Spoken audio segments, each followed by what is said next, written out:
బోనాల పండుగ ఇది కేవలం జాతరే కాదు, తెలంగాణ సంస్కృతి, ఆధ్యాత్మికత మరియు సమైక్యత యొక్క గొప్ప ప్రతీక. ఆషాఢ మాసంలో వైభవంగా జరిగే డప్పు చప్పుళ్ళ ఊరేగింపులు, శక్తివంతమైన భక్తి శ్రద్ధలతో చేసే అమ్మవారి పూజలు, సాంప్రదాయ డప్పునాదాలతో మన తెలంగాణ జీవం పోసుకుంటుంది. తెలంగాణ ప్రభుత్వం ఈ బోనాల పండుగ జాతరని రాష్ట్ర పండుగగా గుర్తించి ఈ పండుగ ఘనతను ప్రపంచవ్యాప్తంగా చాటి చెబుతోంది. హైదరాబాద్ నుండి వరంగల్ వరకు ఈ సాంప్రదాయం భక్తి మరియు ఉత్సవంతో నిండిన ఒక రంగుల సమూహం. మనం సాధారణంగా వినేది, మన ఇళ్లలో ఉండే పెద్దవాళ్ళు ఆషాఢ మాసంలో మంచి రోజులు ఉండవని, పెళ్లిళ్ళు మరియు ఇతర శుభకార్యాలు ఏవి చేయకూడదని చెప్తుంటారు. అలాంటి ఆషాఢ మాసంలోనే ఈ బోనాల పండుగని జరుపుకుంటారు.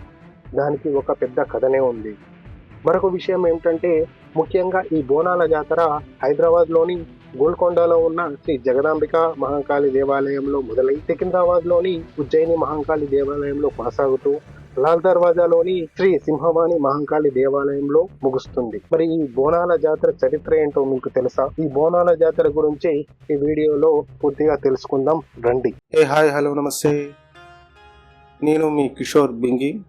Welcome to my channel Kishore Bingi vlogs.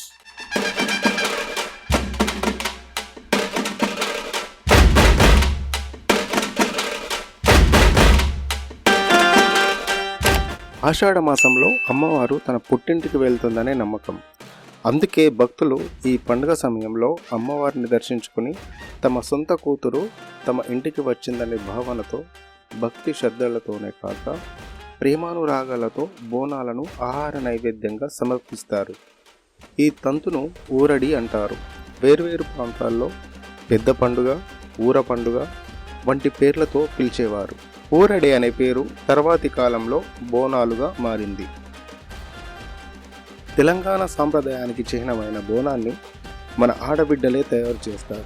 బోనాల జాతర సందర్భంగా గ్రామ దేవతలైన పోచమ్మ, ఎల్లమ్మ, మైసమ్మ, బాలమ్మ, ముత్యాలమ్మ, మహంకాళమ్మ, పెద్దమ్మలకు పసుపు, కుంకుమలు, చీరే సారెలు, భోజన నైవేద్యాలతో మొక్కులు చెల్లిస్తారు.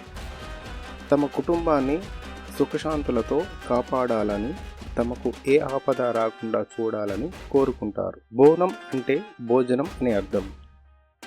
ఆ భోజనాన్ని ఆషాఢ మాసంలో అమ్మవారికి నైవేద్యంగా పెట్టడం ఆచారంగా వస్తున్న సాంప్రదాయం. ముందుగా ఈ బోనాన్ని ఒక మట్టి కుండలో లేదా రాగి గిన్నెలో అన్నం, పాలు, పెరుగుతో వండుతారు. అలా వండిన కుండకి సున్నము, పసుపు, కుంకుమ, వేపాకులు కూడా కడతారు. అలాగే ఆ కుండపై ఒక దీపాన్ని ఉంచుతారు. ఇలా వండిన బోనం ఎంత పవిత్రమైందంటే అంతే శుభ్రమైంది కూడా. అలా వండిన బోనానికి సున్నం, పసుపు, వేపాకులు పెట్టడం వల్ల ఎటువంటి చెడు క్రిమి కీటకాలు రావు. ఇందులో వాడిన సున్నం, పసుపు, వేపాకులు ఇవన్నీ యాంటీసెప్టిక్, యాంటీబయాటిక్కి సంబంధించినవి కాబట్టి ఇందులోకి ఎటువంటి క్రిమి కీటకాలకు బోనం లోపలికి వెళ్ళే అవకాశం లేదు. అందువలన ఈ బోనానికి ఎంత పవిత్రత, శుభ్రత ఉంటుంది. అలాగే మనం బోనంపై దీపం ఎందుకు పెడతామంటే, ఒకవేళ మనం బోనం ఎత్తుకుని వెళ్తుంటే దారి కనుక చీకటిగా ఉంటే అప్పుడు మనకు ఆ దీపమే మనకు దారి చూపిస్తుంది. బోనాన్ని మహిళలను నెత్తిన పెట్టుకుని మేళతాళాలతో డప్పు చప్పుళ్ళ మధ్య ఆలయానికి తీసుకెళ్లి బోనం కుండలను నైవేద్యంగా సమర్పిస్తారు. ఇదే బోనం యొక్క ప్రత్యేకత. ఈ బోనాల పండుగను 1000 సంవత్సరాల క్రితం నుంచే జరుపుకుంటున్నారు. కాకతీయ రాజులలో ఒకరైన ప్రతాపరుద్రుడు గోల్కొండలోని శ్రీ జగదాంబిక ఆలయంలో బోనాల సమయంలో ప్రత్యేక పూజలు చేసినట్టు పెద్దలు చెబుతుంటారు. ఆ తర్వాత వచ్చిన ముస్లిం నవాబులు సైతం ఇక్కడ పూజలు జరుపుకునేందుకు అనుమతిచ్చారు. హైదరాబాద్లోని జగదాంబిక అమ్మవారి ఆలయం అతి పురాతనమైనదిగా ప్రసిద్ధిగాంచింది. అందుకే ఇక్కడే తొలి బోనాన్ని ప్రారంభిస్తారు. సికింద్రాబాద్లోని ఉజ్జయిని మహంకాళి ఆలయానికి ఒక చరిత్ర ఉంది. బ్రిటిష్ పాలనా సమయంలో ఈ ప్రాంతానికి చెందిన సూరటి అప్పయ్య అనే వ్యక్తి ఆంగ్లేయుల రాజ్యంలో చేరిన తర్వాత 1813వ సంవత్సరంలో మధ్యప్రదేశ్లోని ఉజ్జయినికి బదిలీ అయ్యాడు. ఆ సమయంలో భాగ్యనగరంలో ప్లేగు వ్యాధి సోకి కొన్ని వేల మంది చనిపోయారు. ఆ విషయం తెలుసుకున్న అప్పయ్య తన సహోద్యోగితో కలిసి ఉజ్జయిని అమ్మవారి ఆలయానికి వెళ్లి తమ ప్రాంత ప్రజలను రక్షించమని కోరుకున్నాడట. అక్కడ ఆ వ్యాధి తగ్గితే ఆ ప్రాంతంలో ఉజ్జయిని అమ్మవారికి ఆలయం కట్టిస్తారని మొక్కుకున్నారు. ఆ క్షణం నుంచి ఆ వ్యాధి తగ్గిపోయిందట. ఆ తర్వాత 1815 సంవత్సరంలో తను నగరానికి తిరిగి వచ్చి అమ్మవారి విగ్రహాన్ని ప్రతిష్ఠించి ఆలయ నిర్మాణాన్ని దగ్గరుండి పూర్తి చేయించాడు. అప్పటి నుంచి ప్రతి సంవత్సరం ఆషాఢ మాసంలో బోనాల పండుగ ఘనంగా అంగరంగ వైభవంగా జరుగుతోంది.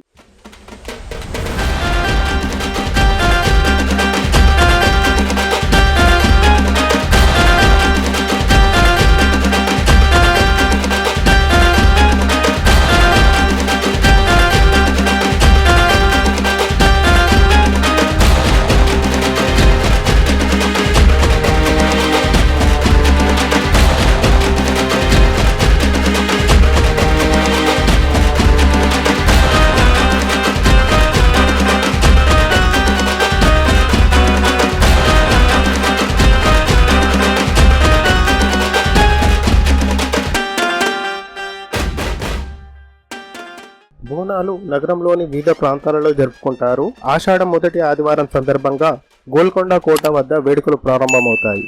తరువాత సికింద్రాబాద్లోని ఉజ్జయిని మహంకాళి ఆలయం మరియు రెండవ ఆదివారం బల్కంపేటలోని బల్కంపేట ఎల్లమ్మ ఆలయం, మూడవ ఆదివారం చిల్కల్గూడ సమీపంలోని పోచమ్మ మరియు కట్టమైసమ్మ ఆలయం, హైదరాబాద్ హోల్ సిటీలోని లాల్ దర్వాజా సింహవాహిని మహంకాళి అమ్మవారి ఆలయంలో, షాలిబండాలోని ముత్యాలమ్మ ఆలయం, అదేవిధంగా అలీబౌలిలోని అక్కన్న మాదన్న ఆలయం వంటి ఇతర దేవాలయాలు బోనాలు జరుపుకునే ప్రసిద్ధ వేడుకలు.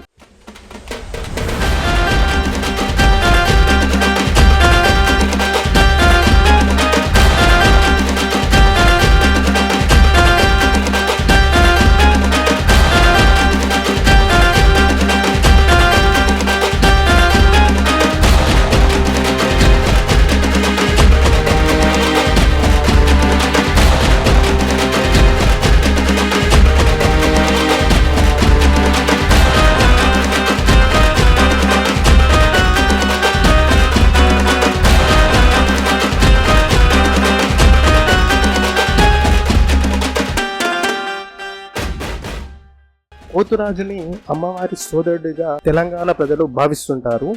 అమ్మవారి సోదరుడైన పోతురాజును ప్రతిబింబించే ఒక మనిషి చేత పండుగ సమూహాన్ని నడిపించడం ఇంకొక ఆనవాయితీ.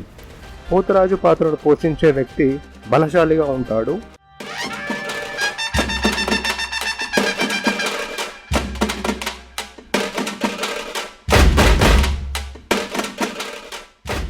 ఒంటిపై పసుపు, నుదుటిపై కుంకుమ, కాలికి గజ్జలు కలిగి చిన్న ఎర్రని ధోతిని ధరించి డప్పు వాయిద్యానికి అనుగుణంగా ఆడతాడు.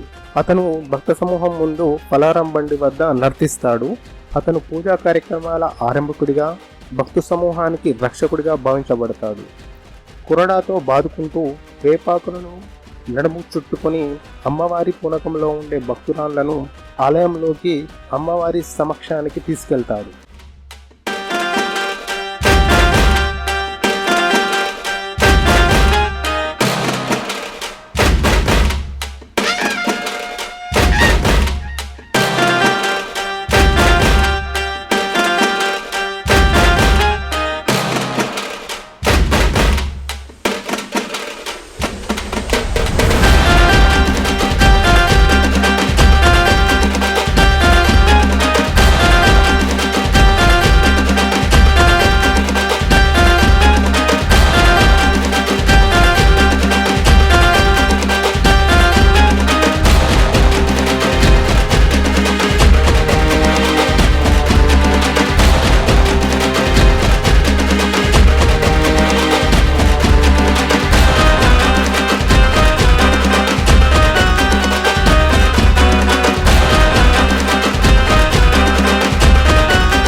చాలా థ్యాంక్స్ అండి, ఇప్పటివరకు మా వీడియోని చూసి మమ్మల్ని ఆదరిస్తున్నందుకు.